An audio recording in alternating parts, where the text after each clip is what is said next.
Just 2 months ago, ZAI released one of the best coding models out there. While it wasn't topping any benchmarks in terms of performance, it was extremely cheap. What's better was that it offered messages like Claude Code did and completely outpriced it. Well, they just released another update, the GLM 4.6 model, and the internet blew up, saying that this was one of the best models out there. The benchmarks showed so. However, these benchmarks are never really to be trusted, so I tested it out to see if, even with such low pricing, it's really worth it to switch or not.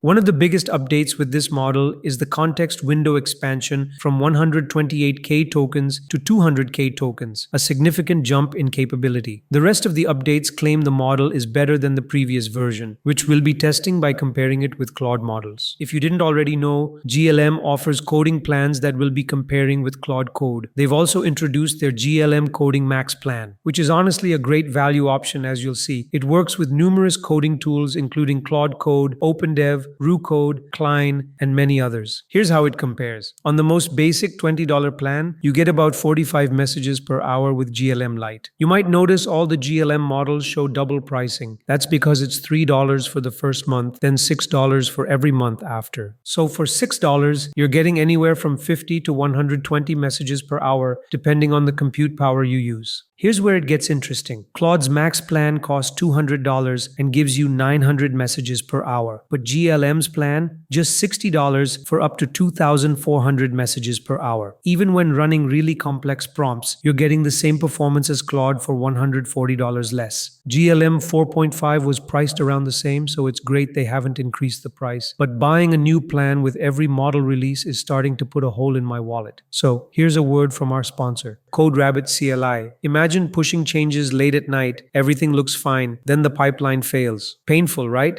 Rabbit CLI runs checks in your terminal before you ship. Run it on your project and it flags the stuff that breaks pipelines. Things like errors, security issues, code smells, missing tests, and performance hits. Run it before you commit. It reviews staged and unstaged changes, and you can apply fixes in one click or hand them to your AI agent like Claude Code or Cursor CLI. Reviews happen locally in your terminal, not after a PR. It works with the languages you use like JavaScript, TypeScript, Python, Java, Go, Rust, and more. Think of it as your safety net for production-ready commits.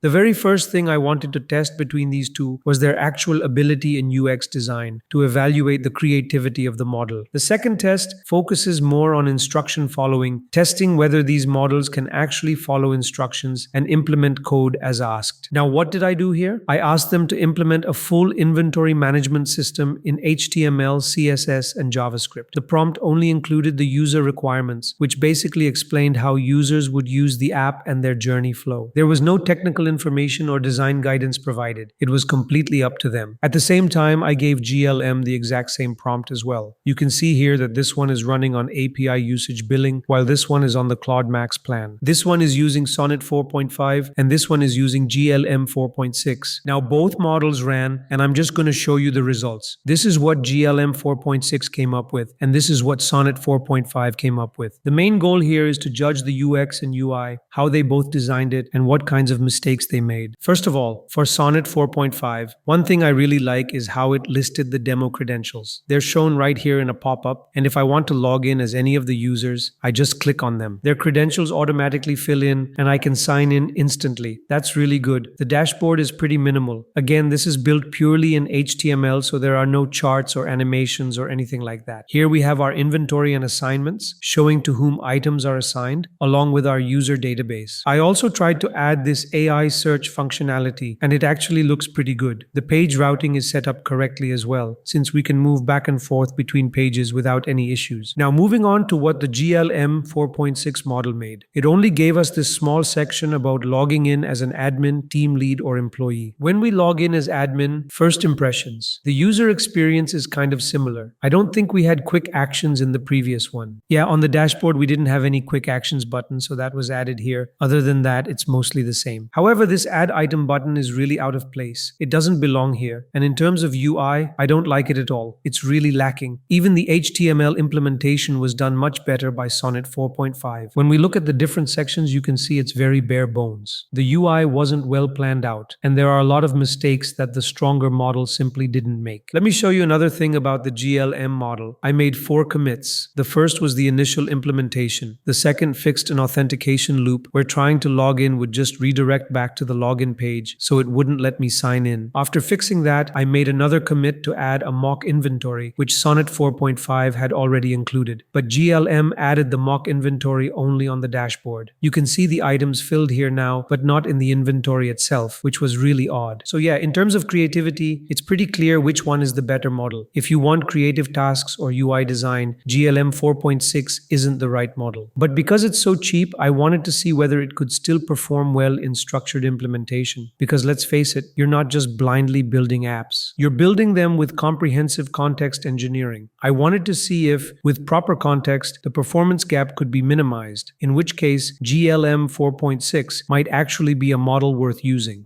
Before we move on to the second test, you need some context about what I'm building and the stack I'm using. I took the inventory management system idea and implemented it in an app called Desk. It's a dual inventory management system that handles both physical items and digital tools like service accounts and subscriptions. I'm using the BMAD method, a planned approach to building projects with AI agents. It pre-plans everything and makes the AI follow a structured flow, eliminating hallucination and inconsistency. We already have a video on this method if you want to learn more about how it works. The BMAD method divides projects into epics. This one has 4. Epic 1 covered the foundation and core infrastructure, setting up everything and installing dependencies. Epic 2 implemented the physical inventory management system. Epic 3 focuses on account and tool inventory management. Each epic is divided into stories so the tool can implement them one by one without overloading its context. Sonnet 4.5 has implemented the first 2 epics and the entire project setup so far, and I'm genuinely impressed. Looking at the tech stack, this uses Svelte 5, which until Sonnet 4 was quite difficult to work with. But recently, Sonnet 4.5 has become really good at Svelte 5. Good enough that I can actually build functional apps with it now. For the front end, we're using Svelte 5. For the back end, Supabase. We haven't set up anything manually. We use the Supabase MCP to handle everything in the project. Right now, we have 5 tables fully set up, including authentication and all required data structures. Svelte needs components, so we're using ShadCN Svelte, which is a port of the original ShadCN components from React. For the UI, I asked for a Notion-inspired design so the model wouldn't spend too much time figuring out the design direction. The authentication system is already set up, and Sonnet 4.5 implemented it successfully. There are still a few bugs. The UI isn't perfectly aligned, and overall, it's quite minimal, but we'll improve that later. What I want to do now is test the third epic using both Sonnet 4.5 and GLM 4.6. We know Sonnet 4.5 can handle it, but the real question is whether GLM 4.6 can implement it just as well, because if it can, it would truly be worth using.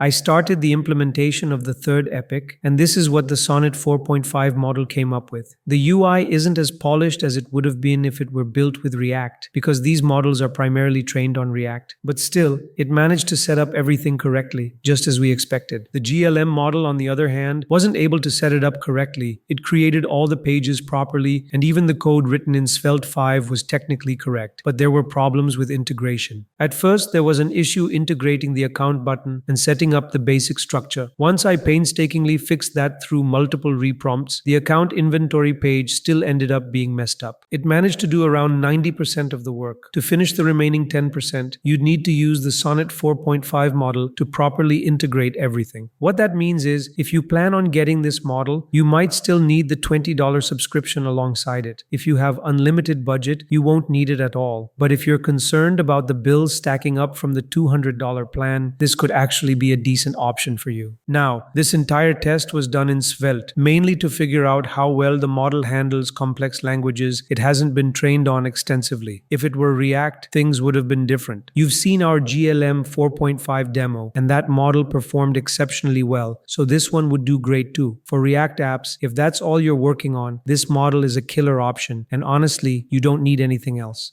That brings us to the end of this video. If you'd like to support the channel and help us keep making videos like this, you can do so by using the super thanks button below. As always, thank you for watching, and I'll see you in the next one.